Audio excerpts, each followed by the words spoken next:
Entreprendre hors des normes est le podcast dédié aux femmes entrepreneurs qui désirent faire la différence par leur différence. Je suis Anne-Valérie Raucourt. Depuis 2010, j'accompagne les femmes originales et ambitieuses qui veulent se créer une vie riche et libre par la voie de l'entrepreneuriat. Si tu désires casser les codes, créer ta propre recette du succès et développer un business florissant au service de ta vie et de la vie, tu es ici chez toi. Dans le podcast Entreprendre hors des normes, je te dévoile, avec authenticité, profondeur et humour, des stratégies audacieuses, des approches mindset décalées et parfois même une vision perchée pour que ton business soit ton espace d'expansion. Ici, on célèbre ensemble la puissance des femmes qui osent assumer leur singularité, exprimer leur plein potentiel et laisser leur empreinte. Bienvenue dans ce nouvel épisode du podcast Entreprendre hors des normes. Je suis très heureuse de te retrouver pour te partager une expérience qui a été de très haute intensité pour moi et mon intention, c'est d'en faire de très belles leçons pour toi. Pour toi qui as des rêves à chérir, on commence à penser à la nouvelle année qui approche, des objectifs à réaliser, des aspirations à incarner. Cet épisode est pour toi. Le mercredi 27 novembre, j'ai vécu une journée et un point culminant qui a été 17 minutes de très haute, immense intensité. Ces 17 minutes, c'est le résultat de 2 années de réflexion, de contemplation, je pourrais dire de maturation, et de 10 mois. 10 mois d'action massive. Tu l'as compris, je suis en train de te parler là de mon TEDx. Tout a vraiment commencé le 1er janvier de cette année 2024, quand j'ai posé une intention. Je vais te partager tout ce chemin de l'intention à la réalisation. Et ce qui m'a mené à monter sur cette scène du TEDx d'Aix-Marseille le 27 novembre dernier. Pourquoi j'ai choisi de réaliser cet épisode de podcast? D'abord pour vraiment te partager à quoi ça peut ressembler le chemin vers un rêve qui te semble impossible. Aussi parce que j'ai reçu beaucoup de messages qui m'ont dit comment t'as fait? Avec cette idée que je détiens un secret pour monter sur la scène d'un TEDx, que peut-être même j'ai des pistons, des recommandations. Alors je te le dis tout de suite, j'ai pas le secret ultime, j'ai pas de piston, mais j'ai un chemin à te partager et qui, de mon point de vue, est tellement plus riche qu'un piston que tu pourrais actionner. Cette victoire-là, et je veux vraiment intentionnellement mettre le mot victoire, elle est vraiment importante pour moi, pour plusieurs raisons, et j'en ai choisi 3 là. La première, c'est que quand tu t'offres à vivre un vrai défi, et pour moi, monter sur une scène de TEDx à plusieurs égards, et je te le dirai tout à l'heure, c'était un vrai défi. Un défi où tu ne sais absolument pas comment tu vas le relever. Tu n'as aucune réponse à tous les comment qui te trottent dans la tête. Ce que je peux te dire, c'est que l'intensité de la joie, pendant, après, elle est à la mesure de la hauteur du challenge que tu t'es fixé. Petit challenge, petite joie. Grand challenge, grande joie. Et c'est aussi pour ça qu'on veut se fixer des grands challenges. Aussi, ce qui est important, vraiment à titre personnel, c'est que ça marque vraiment pour moi, de manière assez symbolique, le fait que non seulement j'ai appris à accepter, à aimer cette partie de mon identité qui est ma neurodivergence, parce que c'est le thème de mon TEDx, mais je suis vraiment passée aussi au stade où si j'ai reçu ça, ça a du sens. Si j'ai cette identité, cette partie de moi qui est ainsi, c'est que je suis appelée à lui donner du sens, dans le sens de contribuer, de transmettre, d'en faire un message qui me dépasse. Et ça, waouh, c'est sacrément fort.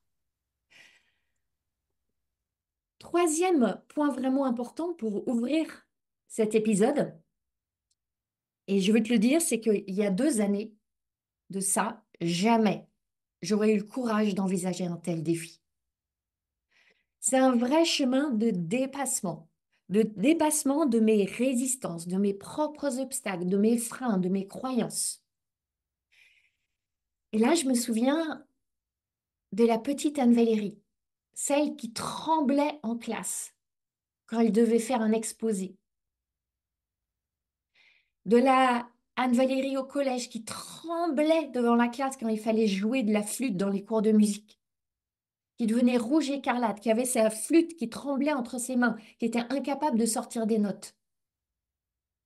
Celle qui détestait ensuite, quand elle est rentrée dans le monde de l'entreprise, faire des présentations. La prise de parole en public, est liée à le concept de est-ce que je suis à ma place, est-ce que je suis à la hauteur, est-ce que je suis assez, etc. Ça a été très longtemps, très compliqué pour moi. J'étais tétanisée par le regard des autres. Ayant moi-même tellement de difficultés à définir comment je me positionne par rapport aux autres, donc me positionnant quasi exclusivement longtemps par leur regard, évidemment c'est si difficile d'être regardé, de se donner à s'exposer. Et c'est pour ça que c'est un défi particulièrement important. Et ce que je veux te dire, c'est que quel que soit aujourd'hui, par rapport à tes rêves, à tes aspirations, tes freins, tes propres blocages, tes auto-sabotages, il y a une voie possible. C'est pour toutes ces raisons et pour encore plein d'autres que je veux vraiment t'emmener dans les coulisses de cette aventure. Entre des mois et des mois avant cette année 2024, des mois de caresser l'idée, la bercer un peu, puis la laisser filer, puis l'intention d'aller vraiment créer l'opportunité. Et puis, ce moment où j'ai posé le pied sur cette scène, et je vais te raconter tout à l'heure que le moment où j'ai posé le pied sur cette scène, il s'est pas du tout passé comme je l'avais visualisé. Il y a eu tellement de choses. Il y a eu des doutes, il y a eu des chaos, il y a eu des victoires, il y a eu des leçons incroyables, tellement de choses. Et là, je suis, au moment où j'enregistre cet épisode, je suis encore très, très habitée par toutes les émotions de cette scène. Mais je ne veux pas oublier aussi tout ce que j'ai vécu pendant les mois et les mois et les mois qui ont créé cela. Alors, toi que tu rêves de faire un TEDx ou une autre forme de conférence ou quel que soit ton rêve, je vais vraiment poser l'intention que dans cet épisode, tu reçoives des enseignements puissants pour y arriver.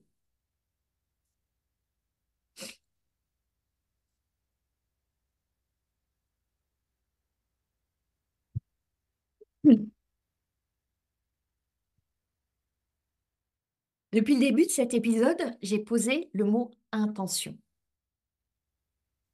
C'est quoi poser une intention? On peut le voir de plein de manières, dans le champ très concret, plus spirituel.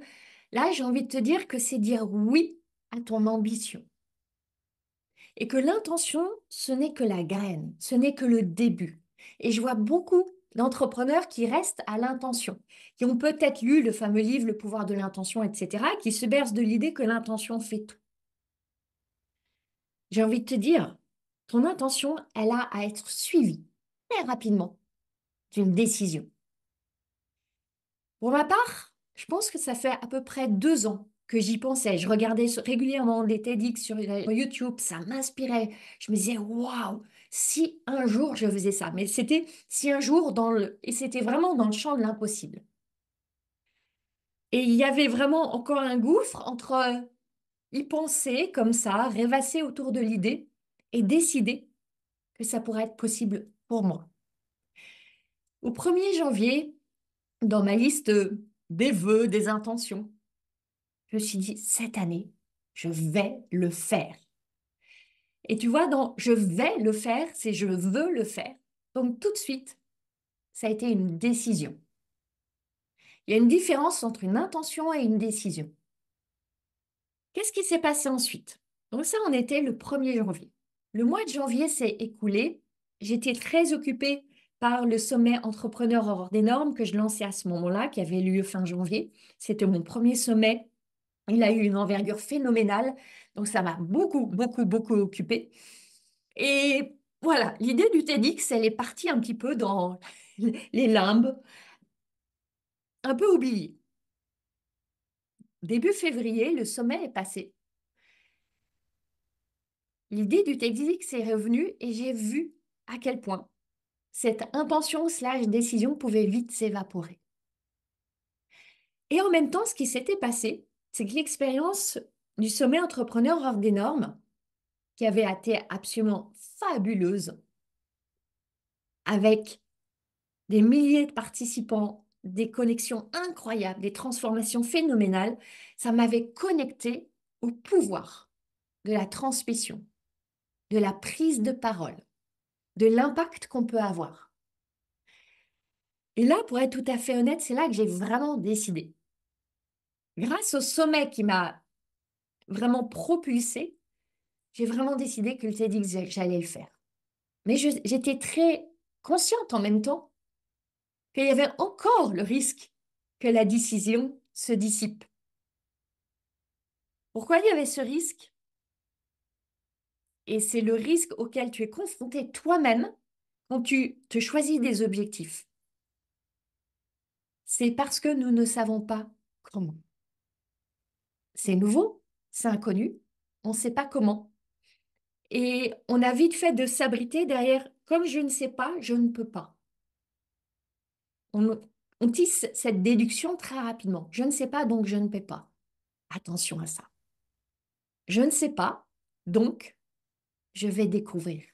Donc je vais inventer. Donc je vais tracer mon propre chemin. Et c'est ça que j'ai décidé. Et alors j'ai fait trois choses. Première, et c'est ce que je t'invite à faire aussi, avec tes grands rêves, prendre le temps de faire émerger vraiment pourquoi c'est important pour toi. J'ai vraiment pris ce temps, un temps de réflexion, un temps de contemplation, un temps d'écriture. Pourquoi c'était important pour moi de le faire ce TEDx? Parce que je commençais à avoir la perception d'à quel point ça allait être un chemin ardu. J'avais besoin d'un pourquoi assez vibrant pour me permettre de traverser tous les obstacles qu'il y allait y avoir. Donc pour moi, pourquoi c'était important? Parce que le TEDx, c'est une plateforme fabuleuse pour porter un message amplement. Quelle opportunité incroyable qu'on nous offre une scène, qu'on nous offre un public, qu'on nous offre la possibilité d'avoir une vidéo extraordinaire qui va être mise sur une chaîne mondiale, diffusée à des centaines de milliers de personnes. Mais c'est une chance inouïe. C'était donc une opportunité phénoménale de bénéficier de cette plateforme d'exposition et d'expression et en même temps d'aller plonger davantage dans le sens de ma neurodivergence, de lui donner du sens, de me relier à ce sens.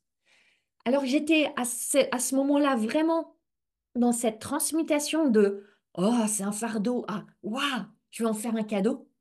Ça m'a invité à accélérer encore cette transmutation du fardeau au cadeau. Je percevais aussi très bien à quel point ça allait être pour moi une opportunité d'apprentissage. J'adore apprendre, de découverte, j'adore découvrir, d'exploration, j'adore explorer et d'évolution. J'aime évoluer.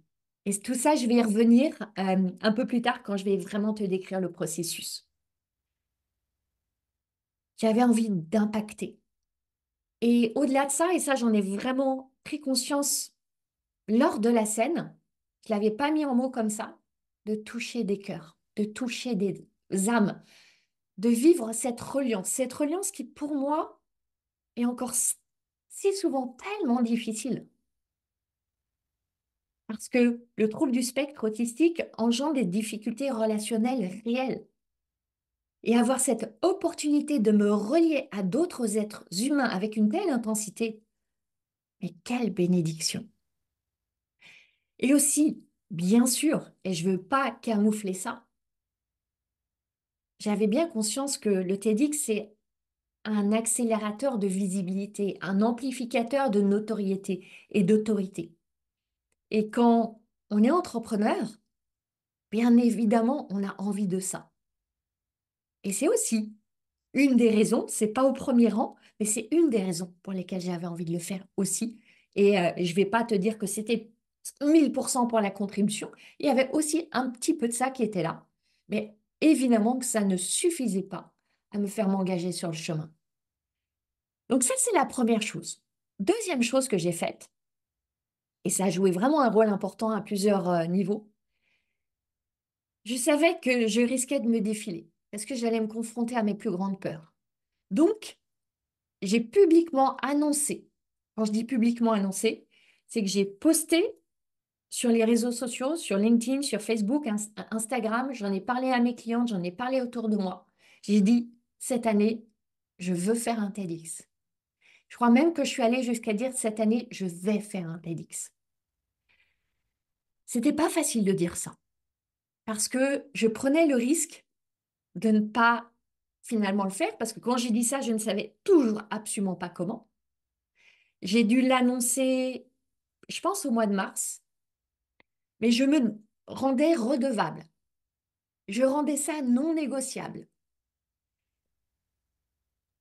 Ça a été beaucoup de vulnérabilité pour moi de dire ça, avec cette part de moi qui disait non, mais pour qui tu te prends? C'est arrogant de dire ça, on va te croire prétentieuse, tu sais même pas comment, après ça va être trop la honte si tu réussis pas, les gens vont s'en souvenir, euh, tu vas être ridicule, etc., etc. Et pourtant, je l'ai fait. D'abord, dans cette intention de redevabilité, de ne pas me défiler, et aussi en me disant, waouh, j'envoie un message fort. J'ai pas demandé de l'aide. J'ai pas demandé qui peut m'aider. C'était pas mon intention. C'est de dire, j'envoie le message et je vais voir ce qui revient à moi. Et ce poste-là, je vais te dire après pourquoi, il a été créateur. Créateur de beaucoup de choses. Troisième point que j'ai travaillé dès le début, c'est que j'ai apprivoisé cette idée que je ne savais pas comment. Et que je ne saurais pas comment tant que je ne me serais pas vraiment mise en mouvement. Et que pour savoir comment, j'avais commencé à poser des idées concrètes, au-delà de faire un post et commencer à en parler. Donc, j'ai commencé à faire comme si ça allait vraiment se faire, comme si c'était là, comme si c'était une évidence, à jouer, comme les enfants jouent ah, si on faisait comme si on était une fée, un pompier, je ne sais.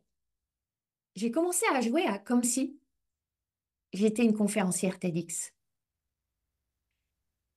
Et ça a changé beaucoup de choses. Et je vais te décrire tout ce que j'ai mis en œuvre pour jouer à comme si. Est-ce que je me sentais prête? Mon message, pas du tout dans sa forme, mais dans son fond, dans son enracinement, il était prêt. En revanche, ce que je peux te dire, c'est que la messagère, moi, elle était absolument pas prête.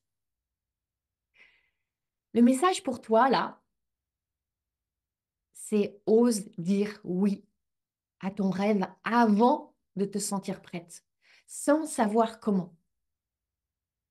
Si tu sais déjà comment, c'est que ton rêve, il n'est pas assez grand. Le comment, tu ne le connaîtras que dans le mouvement, en déployant ton courage, en faisant ces premiers pas, même tremblotants, même hésitants, en prenant des risques, assurément. Maintenant, je vais te parler de toute cette phase de préparation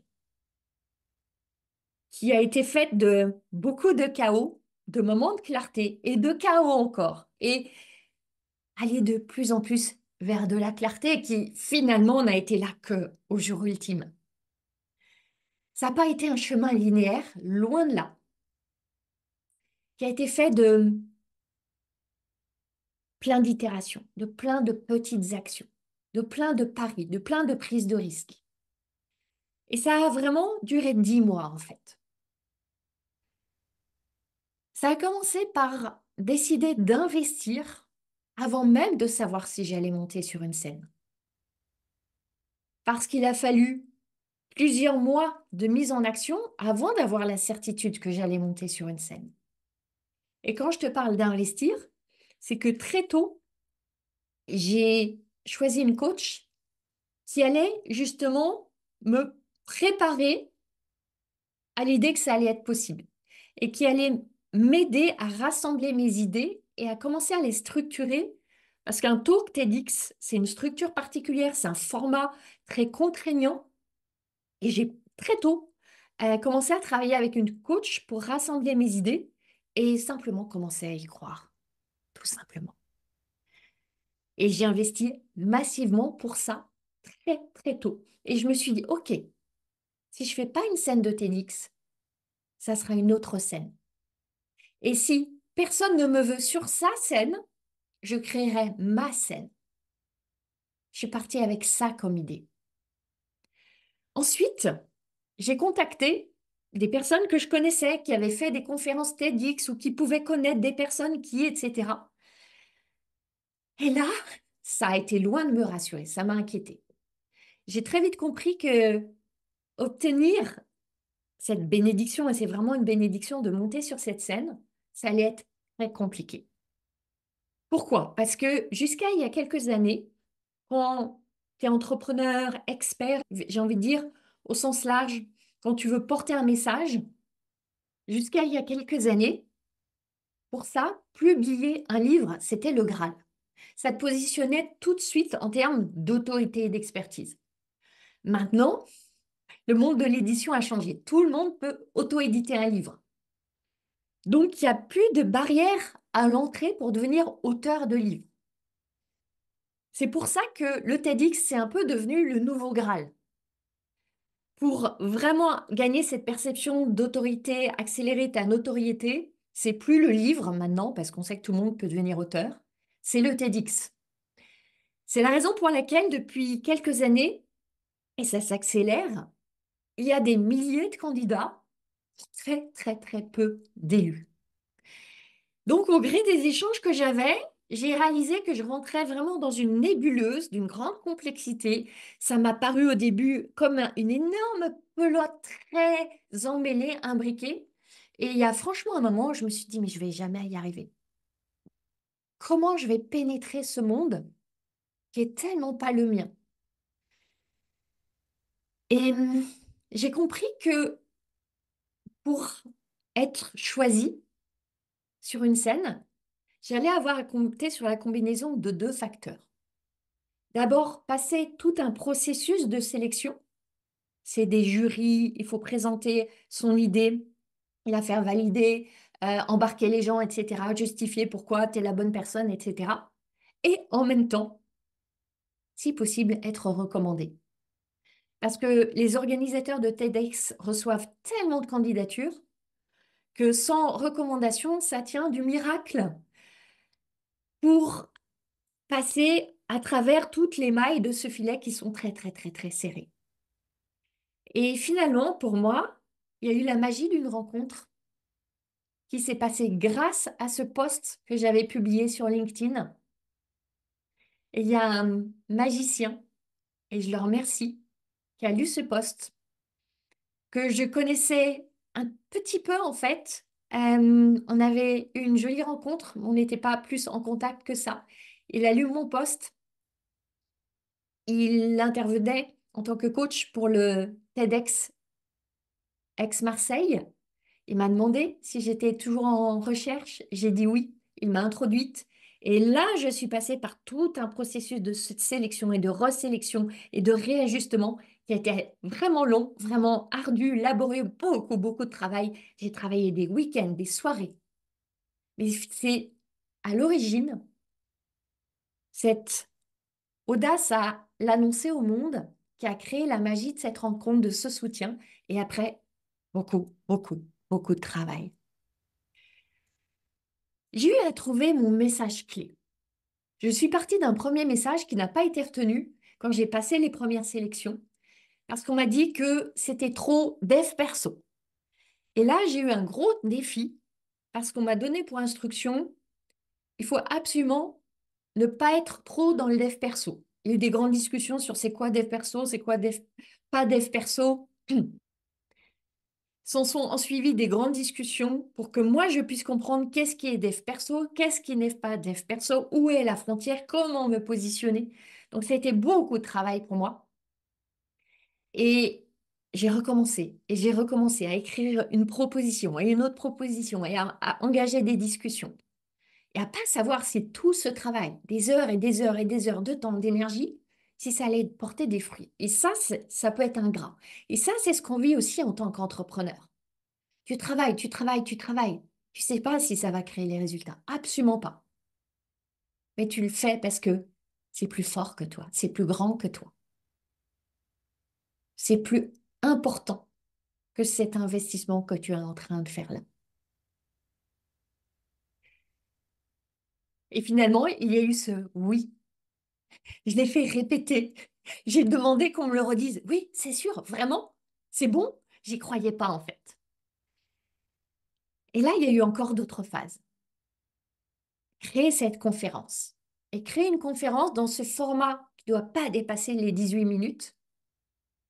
J'étais partie sur 18 minutes, après on m'a dit que ça devait être 15 minutes, j'ai dû ratiboiser. C'est énormément d'itération et d'itération et d'itération pour arriver à cette quintessence, cette substantifique moelle, en mettant tout ce qui doit être dans le TEDx, à la fois du scientifique, un petit peu de personnel, mais pas trop, des preuves, de l'émotionnel. C'est vraiment une danse. C'est un exercice d'une grande complexité et donc qui m'a vraiment fait vibrer. Une fois que le talk est prêt, qu'il est validé, qu'on le travaille, il y a une sacrée phase qui est arrivée. C'est l'apprendre par cœur.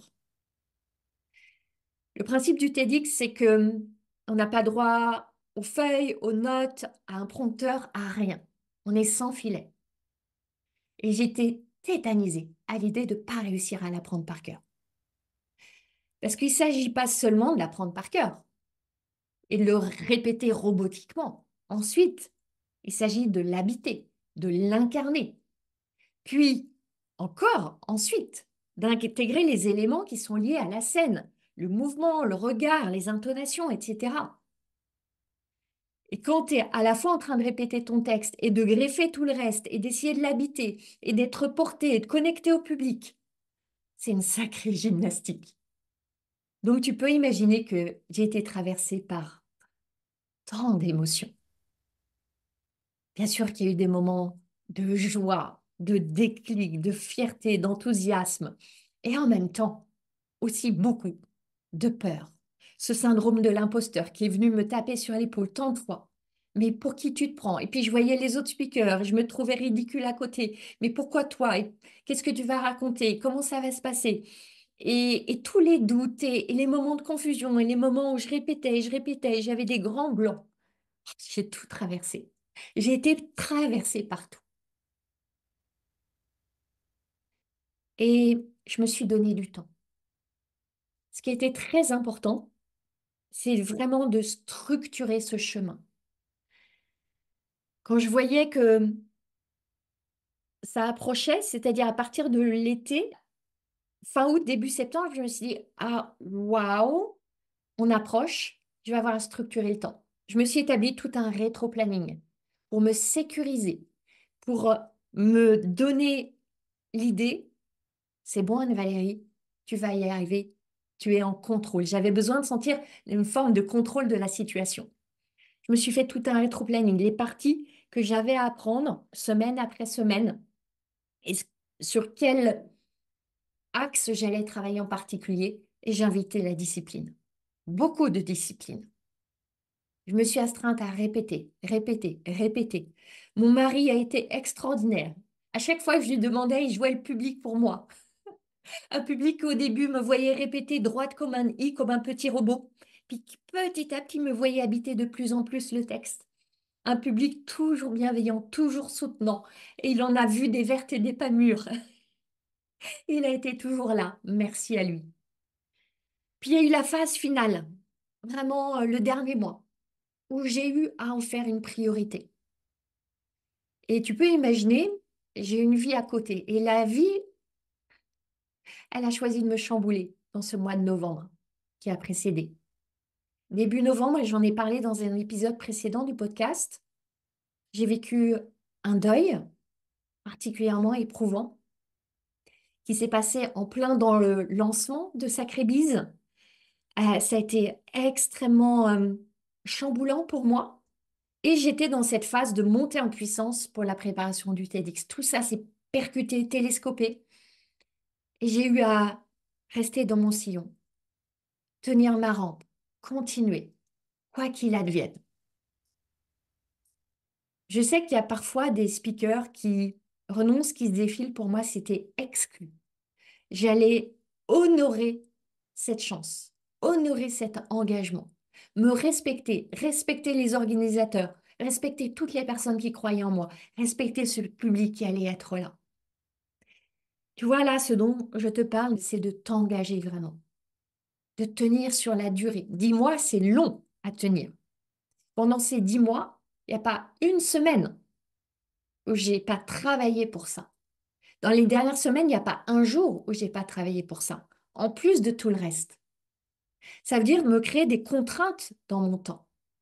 Et je t'assure que très souvent, je l'ai vécu comme des contraintes quand je travaillais le week-end, que je passais tout mon dimanche matin à travailler sur mon texte et mes répétitions, etc. Être traversé par toutes les émotions. Et surtout, surtout, désirer suffisamment pour ne pas te laisser dérouter par le doute. Maintenant, parlons du grand jour. Parlons de ce grand jour du TEDx. C'est un grand jour dans son intensité, c'est un grand jour dans sa durée. Parce que dès 9 heures le matin, je devais être dans le centre des congrès d'Aix-en-Provence, où se déroulait la grande conférence, et ça commençait à 17h30. Donc c'est une grande journée à vivre. Je suis arrivée dans mes petits souliers, avec mes petits souliers vernis rouge qui étaient dans ma petite valise à roulettes, avec ma tenue matrose de toilette. Et ça a été une journée avec des répétitions, des ajustements, des calages, des décalages, des recadrages. Tout le monde qui est un peu sous pression, en tension, toute l'équipe des bénévoles, c'est énormément de bruit, de sollicitations. Et quand tu as une forme d'hypersensibilité, c'est très difficile de vivre une journée comme celle-ci dans toute son intensité. Le matin, j'ai fait une répétition qui a été très déstabilisante parce que j'avais une présentation avec des slides. Je m'étais préparée à passer mes slides moi-même. Finalement, c'est la régie qui les passait, mais qui les passait complètement en vrac. Mes slides étaient complètement sans dessus-dessous. Donc moi, ça me mettait sans dessus-dessous. Je devais tenir ma répétition en même temps. Bref, un matin difficile. Et puis tout ce monde, ce bruit, ces tensions. Il faisait froid, je suis très frileuse. Des conditions pas du tout idéales pour moi.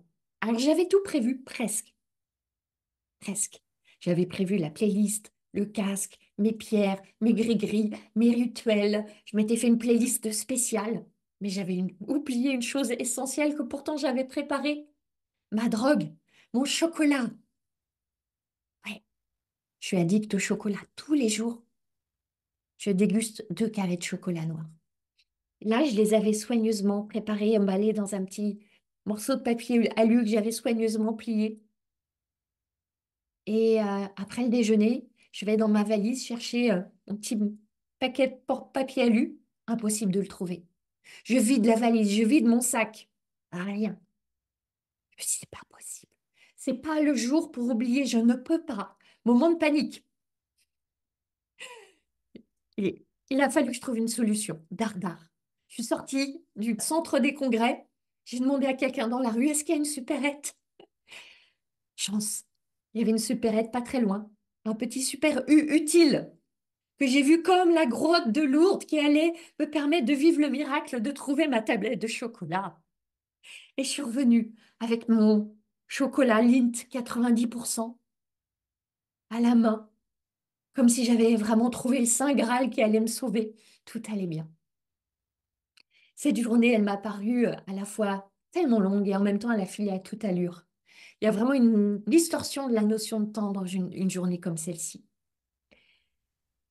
Juste avant de monter sur scène, comment te décrire? Un gonflement dans le cœur, le cœur qui palpite, les idées qui partent dans tous les sens et en même temps une ultra focalisation, des sensations décuplées, une présence ultime.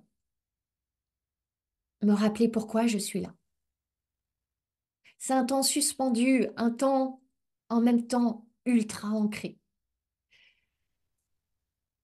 Il avait été prévu qu'on descende par le fond de la salle. Donc, pendant que le conférencier précédent était sur scène, j'étais tout au fond, en hauteur, dans l'ombre, et je respirais et je manquerais et je me rappelais pourquoi tu es là, pourquoi tu es là, pourquoi tu es là.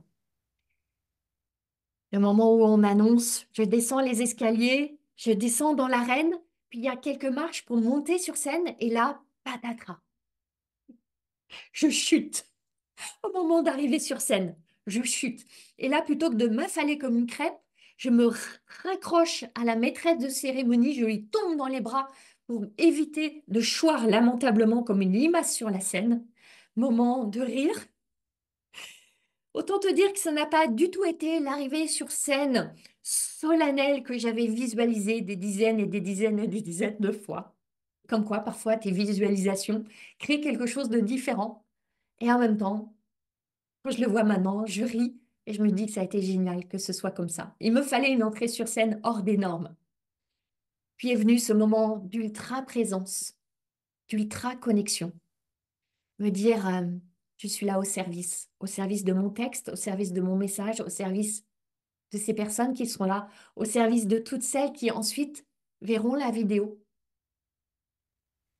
Être au service et profiter et savourer et jouir et jubiler de chaque microseconde de ces 17 minutes qui passent à une allure phénoménale. Les mots me manquent en vérité pour décrire toutes les nuances de cette expérience. Et au-delà de ça, je crois que j'ai pas vraiment envie d'enfermer la vivance, la vivacité, la vibrance de cette expérience dans des mots qui me semblent trop étriqués à ce moment-là, là maintenant. Ce que j'ai envie de te partager, c'est que je vois la beauté de la préparation, de tout ce chemin de préparation, qui a par moments été vraiment difficile, vraiment laborieux, vraiment douloureux, qui m'a confrontée à tellement de résistance intérieure. Mais merci à mon engagement dans cette préparation. Parce que j'ai pu voir parmi tous les conférenciers que selon notre degré de préparation, en tout cas de ce que j'ai pu en percevoir, on n'a pas du tout vécu l'expérience de la même manière. C'est la préparation, cette discipline, cette persévérance qui te permet de vivre pleinement le moment. Et c'est la même chose dans ton entreprise, c'est la même chose notamment, par exemple, quand tu fais des lancements. Je dis souvent à mes clientes, préparez vos lancements. Organisez, structurez, faites-vous le cadeau de préparer, de vous donner du temps. Même qu'on a envie d'être dans la magie de l'instant, justement, pour être vraiment dans la magie de l'instant, préparez, engagez-vous avant. Et franchement, je remercie la version de moi d'il y a 10 mois, 9 mois, 8 mois, quelques jours avant, quelques minutes avant, celle qui s'est tellement engagée, qui a alloué tellement de temps et d'énergie et de travail intérieur pour créer cela. Finalement, cette expérience de TEDx, c'est vraiment un miroir de ce que l'entrepreneuriat nous invite à vivre. Je pourrais te partager tellement de leçons. J'aimerais garder 5 là pour notre conclusion. La première, c'est que c'est l'intention suivie d'une décision qui va créer ta trajectoire. Et cette décision, tu as à l'honorer et à décider et redécider chaque jour. Parce que j'ai eu envie de lâcher, j'ai eu envie de flancher. Tu as osé une ambition claire et grandiose. Même si ça te semble fou, irréaliste, irrationnel, justement, parce que c'est là qu'il y a du désir. Deuxième leçon, la préparation, tout ce chemin, c'est vraiment un acte de foi. Tu sais pas comment. Tu sais pas comment ça va se passer, tu sais même pas si ça va se passer. Tu sais seulement que chaque pas compte. Chaque pas en lui-même est une victoire, même si tu atteins pas la victoire estimée au sommet. C'est un acte de foi en ton rêve et de foi en toi et de foi en la vie qui te soutient sur ce chemin-là. Troisième leçon, tu as un ennemi, le perfectionnisme. Si j'avais attendu de me dire, ah, faut que j'attende d'avoir le bon message, de bien savoir parler de la neurodivergence, de l'avoir vraiment intégrée, d'être plus connue, d'être plus prête. Si j'avais attendu et si j'avais écouté toutes ces histoires que je me racontais que je sais pas assez, je suis pas assez, je ne serais jamais allée. Ça sera jamais assez parfait. Tu seras jamais assez parfaite. Vas-y, ose, crée, crois. Quatrième leçon, tu vas avoir besoin d'être soutenu. Un défi comme ça va être très difficile de le réussir seul. Entoure-toi de personnes qui vont croire en toi, qui vont t'aider, qui vont te soutenir, qui vont te donner des petits coups de pied aux fesses quand c'est nécessaire. Bien sûr, tu as à être ton principal soutien, ta meilleure amie sur ce chemin. Et en même temps, crée-toi un écosystème de soutien. Et pour moi, mon premier soutien, ça a été, évidemment, je l'ai mentionné tout à l'heure, mon mari, qui, notamment dans les dernières semaines, chaque jour, était là pour m'encourager, pour croire en moi plus que je ne croyais en moi par moments. Quand je bafouillais, quand je me disais que j'allais jamais savoir mon texte et que peut-être il était trop nul et naze ce texte, il était là, à mes côtés. Et puis j'ai investi pour être accompagnée. Et puis j'en ai parlé, notamment aux clientes de mon mastermind. Je leur en ai parlé, j'ai partagé les leçons, j'ai rendu ça vivant. J'ai créé déjà toute une vague, toute une vibration autour de ça. Et la cinquième leçon, c'est que vraiment tu as à croire en toi, en ta capacité, en tes ressources, en ta singularité,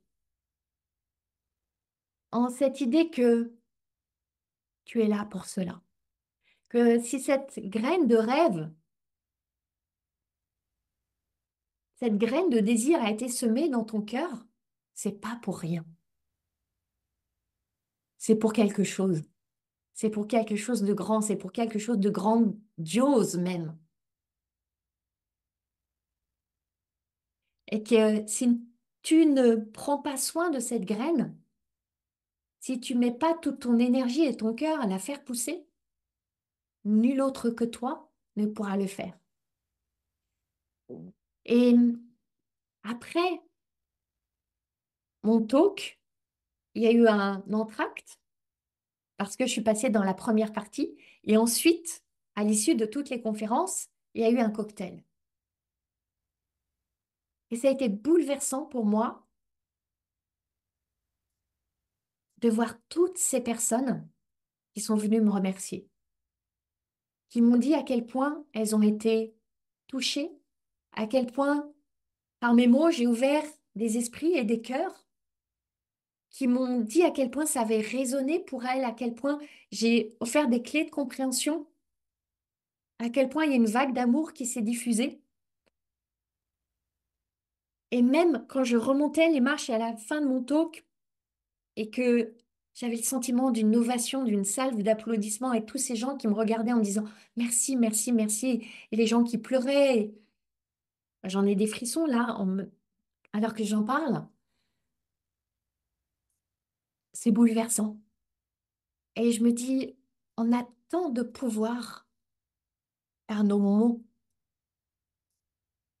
Ces mots qui demandent à sortir de nous, que souvent on retient, on cache, on camoufle, par peur de comment ça va être perçu, comment ça va être reçu. J'ai envie de te dire qu'on a le devoir de les partager, ces mots.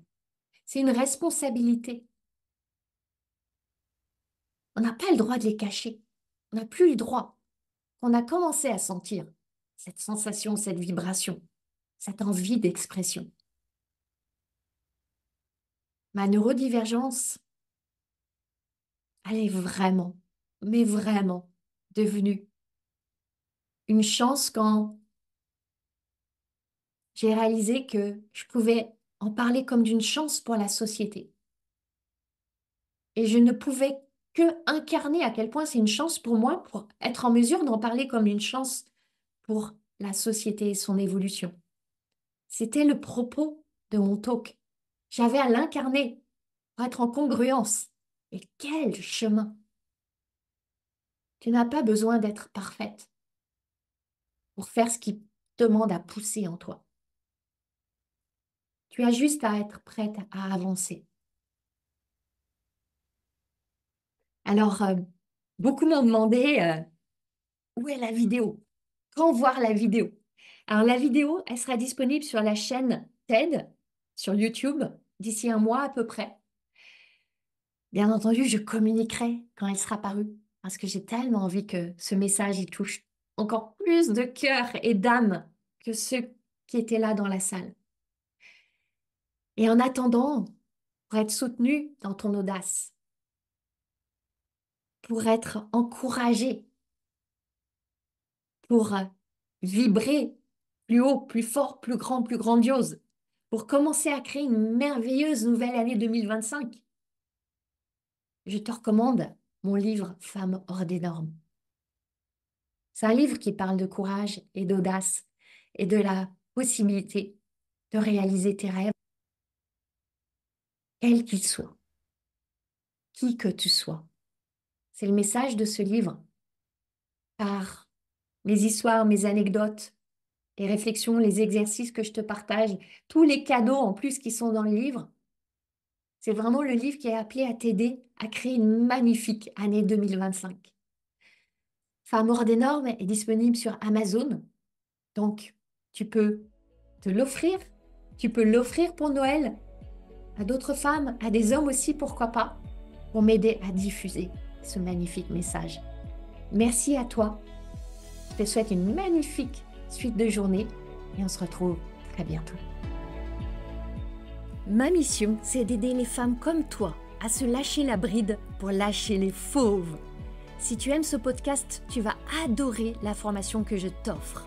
C'est le condensé de mon approche anticonformiste du business pour t'aider à accueillir tes prochains clients joyeusement.